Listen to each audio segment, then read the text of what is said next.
बिस्मिल्लाहिर्रहमानिर्रहीम। अस्सलामु अलैकुम वरहमतुल्लाहि वबरकातुहू। जी मेरे भाई, क्या हाल चाल है आप लोगों के? कैसी तबीयत है आप सबकी? मैं उन लोगों से बात कर रहा हूँ जो लोग अभी अभी अपने एग्ज़ाम से फ्री हुए हैं, एफएससी, एफए या आईकॉम से। ठीक है। अब वो ये सोच रहे होंगे कि ये जितना रिजल्ट से पहले का टाइम है वो कैसे यूटिलाइज करें।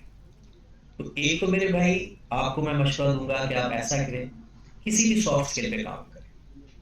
मतलब जितने दिन आप लोगों ने थोड़ा सा फ्रेश होना है ना, कि ठीक है जी एग्जाम दिए हैं, थोड़ा सा आउटिंग होनी चाहिए, कोई एक हफ्ता 2 हफ्ते। फिर आपको पता है उसके बाद मतलब फारिग रह रह के भी तंग आ जाता है। और पेरेंट्स भी हमें कहते हैं कि भाई सब कुछ ना कुछ कर लो। तो उसके लिए एक तो बात ये जरूरी है कि आप चाहो तो अ, मतलब कि कुछ सॉफ्ट स्किल पे काम करो। वो क्या होता है कि एमएस ऑफिस का कोर्स करो, या कोई आर्टिफिशियल इंटेलिजेंस या अमेजोन के जो हो रहे हैं कि ऑनलाइन शॉपिफाई है, कि कोई ना कोई कोर्स करो, लाजमी करो, ये जरूरी है आजकल की जिंदगी में। हाँ, वो लोग जो सीए के बारे में सोच रहे हैं, सीए मतलब चार्टर्ड अकाउंटेंसी ऑफ पाकिस्तान, या वो लोग जो ये सोचते हैं कि अगर हमारा मेरिट इनकेस ना बना, अल्लाह ना करे, अल्लाह ना करे, बट फिर भी बंदे को सोचना तो चाहिए कि इन केस हमारा एमबीबीएस के अंदर, या अगर हमारा यूईटी या जो भी आपने सोचा हुआ है कि नॉन मेडिकल या मेडिकल, फर्दर आपका अगर नहीं होता एडमिशन, तो आपने एक सेकंड ऑप्शन सोची होगी। अगर जिस बंदे ने सीए के बारे में सोचा होगा, सीए मतलब चार्टर्ड अकाउंटेंसी ऑफ पाकिस्तान, वो करना चाहते हैं, तो मैं उसके लिए आपको गाइडेंस प्रोवाइड करने जा रहा हूँ कि जनाब वो होता क्या है, वो किस तरह से आपने कंटिन्यू करना है। पहली बात, जो लोग भी एग्जाम से फ्री हैं, वो चाहे तो वो कल आकर ज्वाइन कर लें। कोई रिक्वायरमेंट नहीं है उसकी, सिर्फ आप लोगों की फिजिकल अपेयरेंस जरूरी है। और अब तो वो भी जरूरी नहीं है, क्योंकि अब तकरीबन सीए ऑनलाइन भी स्टार्ट हो गया है। तो आप चाहे तो फिजिकल करना चाहें तो फिजिकल कॉलेज में आकर कैंपस बेस्ड क्लासेस लें, चाहे तो आप घर बैठकर ऑनलाइन क्लासेस लें। इन दोनों से आपका काम हो जाएगा। लेकिन मेरा मशवरा क्या होगा, मैं आपको ये सजेस्ट करूंगा कि physical is best. But in case अगर आपको ट्रैवलिंग का इशू है, आपको गर्मी बहुत ज्यादा है, उसका इशू है, तो आप घर में भी क्लासेस ले सकते हैं। ठीक है। तो सीए के लिए हमारा कॉलेज क्या कर रहा है, या सीए होता क्या है, वो मैं आपको स्टेप बाय स्टेप आपको इंफॉर्मेशन देता हूँ। सबसे पहले हम बात कर लेते हैं सीए के बारे में, फिर उसके बाद हम बात करेंगे कि हमारा कॉलेज क्या आपको प्रोवाइड करेगा। तो जनाब सीए में सबसे पहले क्या रिक्वायरमेंट है? सीए के लिए बेसिक रिक्वायरमेंट है आपका एफए, एफएससी, आईकॉम, मतलब आपने इंटर पास करके आना है, ये है मिनिमम रिक्वायरमेंट। इससे ज्यादा जितनी मर्जी हो, किसने बीकॉम किया हुआ है, किसने एमकॉम किया हुआ है, जो भी हो वो एक्सेप्टेबल है। लेकिन मिनिमम रिक्वायरमेंट क्या है? आपने इंटर पास हो, मतलब एफए, एफएससी और आईकॉम। उसके लिए अगर किस बंदे के 60% या उससे ज्यादा मार्क्स, 60% या उससे ज्यादा, नो एंट्री टेस्ट रिक्वायर्ड।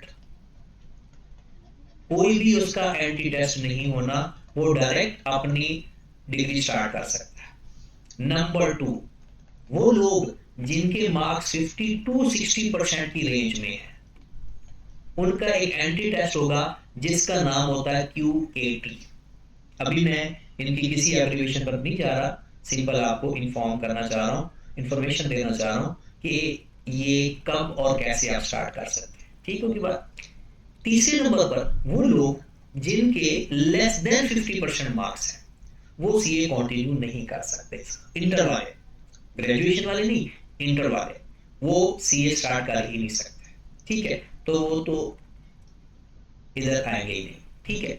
अब जिन लोगों के पास ये नहीं 60% जो उन्हें एक्सपेक्टेड है कि उनके मार्क्स आ जाएंगे, ठीक है, तो वो आगे अपना सीए कंटिन्यू कर सकते हैं। और किस तरह से, कि जैसे ही वो अपना सीए कंटिन्यू करने आएंगे, तो उन्हें सबसे पहले पीआरसी का एग्जाम देना होगा, पीआरसी की प्रिपरेशन करनी होगी।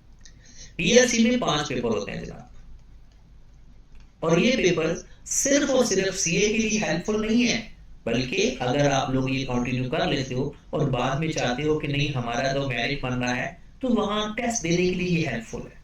क्योंकि इसमें इंग्लिश भी पढ़ाई जाएगी आपको, इसमें आपको इकोनॉमिक्स पढ़ाई जाएगी, इसमें आपको बिजनेस, अकाउंटिंग, और मैथ और स्टैटिस्टिक्स, मतलब कि क्वांटिटेटिव मेथड का एक पेपर होता है जिसमें मैथ और स्टैट दोनों पढ़ाई जाती है। तो ये एक तरह की आपके बाकी जगहों पे एंटी टेस्ट की प्रिपरेशन भी हो जाएगी।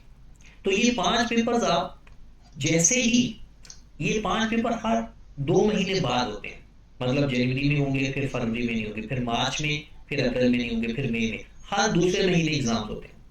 अब चाहो तो आप पांचों पेपर एक साथ अपेयर हो जाओ, चाहो तो 3 पेपर दे लो, फिर अगले 2 महीने बाद आप बाकी 2 पेपर दे दो, या पहले 2 फिर बाद में 3, या पांचों पेपर एक साथ। वो लोग जो रिजल्ट का वेट कर रहे हैं उनके लिए तो बेस्ट अपॉर्चुनिटी है कि वो अपना ये जो टाइम है इन पेपर्स की यदि तैयारी पे लगाए। बाद में ये भी हो जाएगा, मसला हल हो जाएगा कि भाई साहब मैंने करना क्या है। और अगर आपने सीए ही करना है तो आपकी तो पहली तैयारी है, तो आप अपने डॉक्यूमेंट जमा करवाओगे, रजिस्ट्रेशन करवाओगे, एग्जाम में अपियर हो जाओगे। पीआरसी पास करने के बाद आगे स्टार्ट होता है कैफ। इस कैफ के 2 ग्रुप होते हैं, एक ग्रुप ए होता है और एक ग्रुप बी होता है। 4 पेपर इसके होते हैं और 4 पेपर ही इसके होते हैं। अब ये आपने करना क्या है कि इसके हर 6 महीने बाद पेपर होते हैं, ये आफ्टर 2 मंथ और ये आफ्टर 6 मंथ। अब चाहो तो आप 4 पेपर की तैयारी करो और फिर 4 पेपर की तैयारी करो, एक साल में कैफ कर लो, या आप ऐसा करो कि कुछ लोग इस तरह से करते हैं 2 + 2 + 2 + 2, तो उनका ये कैफ हो जाता है 2 सालों के अंदर। कुछ लोग करते हैं 3 + 3 + 2, उनका हो जाता है 1.5 ईयर्स के अंदर, ये जो पास कर भी लेते हैं। और 4 + 4 उनका हो जाता है 1 साल के अंदर। और आपने ये सुना तो होगा कि सीए बहुत मुश्किल है। वो सीए मेरे भाई इसलिए मुश्किल होता है क्योंकि लोग इसको मुश्किल बना देते हैं। अगर आप रेगुलरली कमिटमेंट के साथ अपनी पढ़ाई करते रहोगे तो ये सीए मुश्किल नहीं है। वैसे भी अगर आप किसी भी डिग्री में जाओ आपको 5.5 साल तो लगेंगे मिनिमम, और 1-2 साल वो एडमिशन वगैरह का 1 साल वो भी जाया हो जाता है। तो मेरे भाई अगर इसका आप टाइम देखें तो पीआरसी का तो टाइम आपके इख्तियार में है। रिजल्ट के बाद आप फौरन 5 पेपर में अपेयर हो जाओ, या आप मैक्सिमम 2 महीने का वेट कर लो, और उसके बाद आप 2 साल में या 1.5 साल में या 1 साल में अगर आप पढ़ने वाले बंदे हो तो आराम से कैफ हो जाता है। और बहुत सारे ऐसे बच्चे हैं जो कर रहे हैं।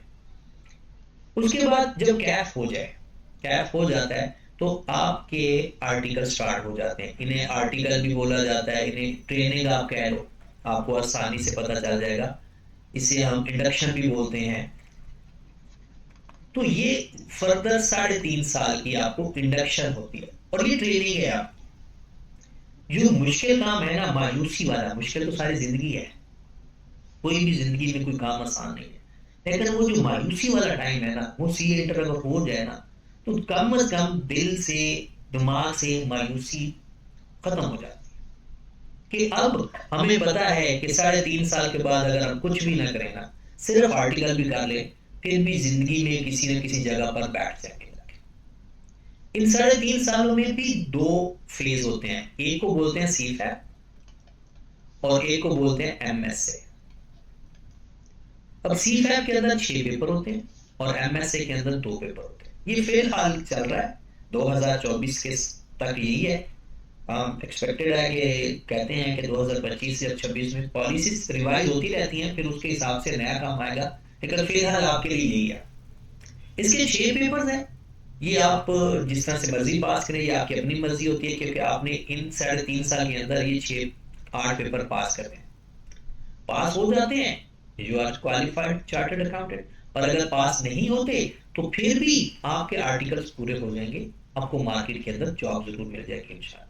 हाँ, तो इस दौरान जो 3.5 साल आपकी ट्रेनिंग होगी, क्या आपको कोई पैसे देने पड़ेंगे या कोई फीस देनी पड़ेगी फर्म्स को? पहली बात ये होता है सीए फर्म्स के अंदर तो आपको कोई पैसा नहीं देना पड़ता, बल्कि फर्म्स आपको एक स्टाइपेंड देती हैं 20,700 आज का रेट है, और पॉसिबल है कि आने वाले दिनों में ये इंक्रीज हो जाए। और प्लस कुछ आई कैप ने, जो कि इंस्टीट्यूट है सीए का, उसने कुछ इंडस्ट्रीज भी इस सर्कल के अंदर ऐड की है। इनका स्टाइपेंड फर्म से ज्यादा होता है, लेकिन उनके अपने फायदे नुकसान है, उसके अपने फायदे नुकसान है। वो तो जब आप सीए में आओगे तो वो खुद ही पता चल जाए। उसके बारे में तो कुछ बताने की हमें फिलहाल जरूरत नहीं है, बल्कि ये जो आपका इंडक्शन का टाइम है, इसमें आप लोगों को ये जो 20,700 फॉर्म देती हैं, इंडस्ट्री कुछ 30,000 भी पे कर रही है, कुछ 45,000 भी में हम सुनने में आता है कि वो डिफरेंट पे कर रही होती है। हाँ, इसमें अगर आपके पेपर पास होते जाएं तो ये स्टाइपेंड इंक्रीज होता जाता है। और अगर आप आर्टिकल के दौरान क्लियर कर लेते हैं अपने पेपर्स, तो फिर ये स्टाइपेंड 70,000 प्लस पे होता है। और क्या कोई ऐसी अनहोनी हुई हुई है? तो बिल्कुल हुई हुई है। मेरे नंबर ऑफ स्टूडेंट ऐसे हैं जिन्होंने ड्यूरिंग आर्टिकल अपने एग्जाम्स को क्लियर किया है। मैं नाम जरूर लेना चाहूंगा उनका, क्योंकि वो एक टीचर्स के लिए बायसे फख्र होते हैं। जिसमें एक मुजम्मिल महमूद है, उन्होंने सी फैप को 2 अटैम्प्ट में पास किया। एक हाफिज एहसन भाई हैं, उन्होंने अपना और सदीम अरशद है, इन सब ने ड्यूरिंग आर्टिकल अपने जो एग्जाम्स हैं वो क्लियर किए हैं। और ड्यूरिंग आर्टिकल अपना स्टाइपेंड 70,000 प्लस लेना शुरू कर दिया था। ठीक होगी बात। अब अगली बात कि अब हम आते हैं कैप्स कॉलेज पे, कि कैप्स कॉलेज आपको क्या क्या प्रोवाइड करेगा। कैप्स कॉलेज एक बहुत ही रिजनेबल फी में आपको, पहली बात कि एक आपको मेरिट स्कॉलरशिप मिलेगा कि अगर आपके मार्क्स 90% आ गया, एफएससी में 80% आ गया या 95% आ गया, तो मेरिट स्कॉलरशिप आपको प्रोवाइड किया जाएगा। ठीक होगी बात। और उसके बाद अगर आप एक नीड बेस पर भी स्कॉलरशिप होता है।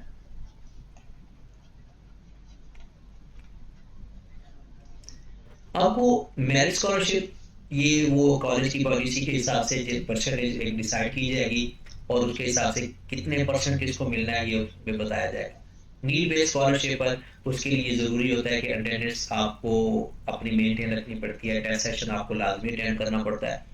उसके बाद इसके अलावा ड्यूरिंग द जो आपकी स्टडी होगी, अगर आपकी एक्सीलेंस परफॉर्मेंस होगी, तो उस परफॉर्मेंस बेस के ऊपर भी आपको हेल्प प्रोवाइड की जाएगी, परफॉर्मेंस बेस के ऊपर।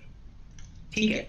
अब जो लोग अभी रिजल्ट का वेट कर रहे हैं, अगर वो रिजल्ट से पहले ही ज्वाइनिंग कर लेते हैं, कि उनके लिए क्या है कि वो सिर्फ अपनी एनरोलमेंट फीस जमा करवाएं, बस कोई ट्यूशन फी देने की जरूरत नहीं, कोई एडिशनल चार्ज देने की जरूरत नहीं है। वो लोग जिनका पहले से माइंड है कि उन्होंने करना ही सी है, कुछ नहीं करना हो, तो जाहिर सी बात है वो अपनी आकर फी भी पे करेंगे, अपनी एनरोलमेंट फीस भी पे करेंगे, और अपनी क्लासेस ले और अपना काम शुरू करेंगे। वो लोग, जो लोगों का यानी सीए सेकंड ऑप्शन है फिलहाल, वो कहते हैं कि अगर हमारा मेरिट बन गया तो हम अपने रेलिवेंट फील्ड में जाएंगे, और अगर ना बना तो फिर सीए में आएंगे।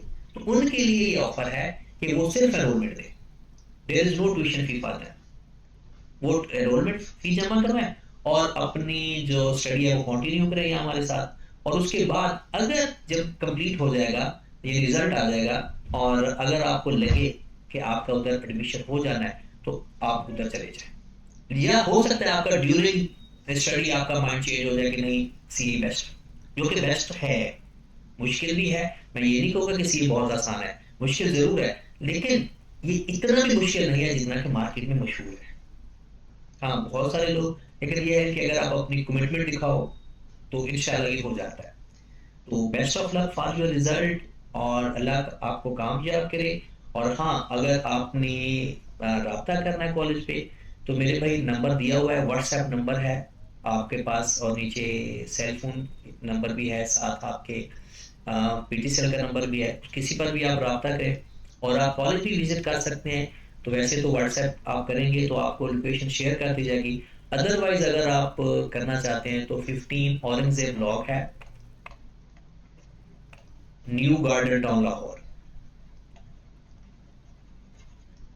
न्यू गार्डन टाउन लाहौर, इस लेन के अंदर सारे के सारे सीए के कॉलेजेस हैं। आप हमारा कॉलेज भी विजिट करें, बाकी कॉलेज भी विजिट करें, और मैं भी इधर अवेलेबल होता हूँ। अगर आप मुझसे मिलना चाहें तो मुझसे भी आप मिल सकते हैं। अगर कोई फर्दर इंफॉर्मेशन चाहिए तो पहले अगर आप व्हाट्सएप पे रब्ता करना चाहते हैं तो व्हाट्सएप पर भी कर सकते हैं। ठीक है। अल्लाह हाफिज।